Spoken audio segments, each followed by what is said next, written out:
देशाच्या 80व्या स्वातंत्र्य दिनानिमित्त कल्याण तहसील कार्यालयाच्या परिसरात आज उत्साहपूर्ण वातावरणात स्वातंत्र्य दिन सोहळा पार पडला।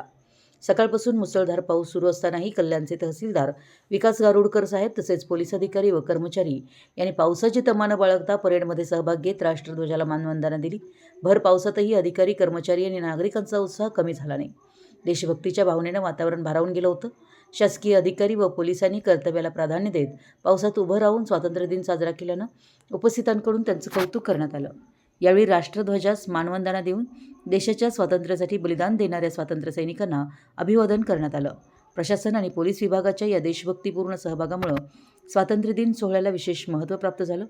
पाऊस कितीही असो, देशसेवेची भावना आणि तिरंग्याप्रती अभिमान कधीही कमी होणार नाही, असा संदेश या सोहळ्यातून पाहायला मिळाला। मराठी एस न्यूजसाठी कल्याणहून संजीव चौधरी।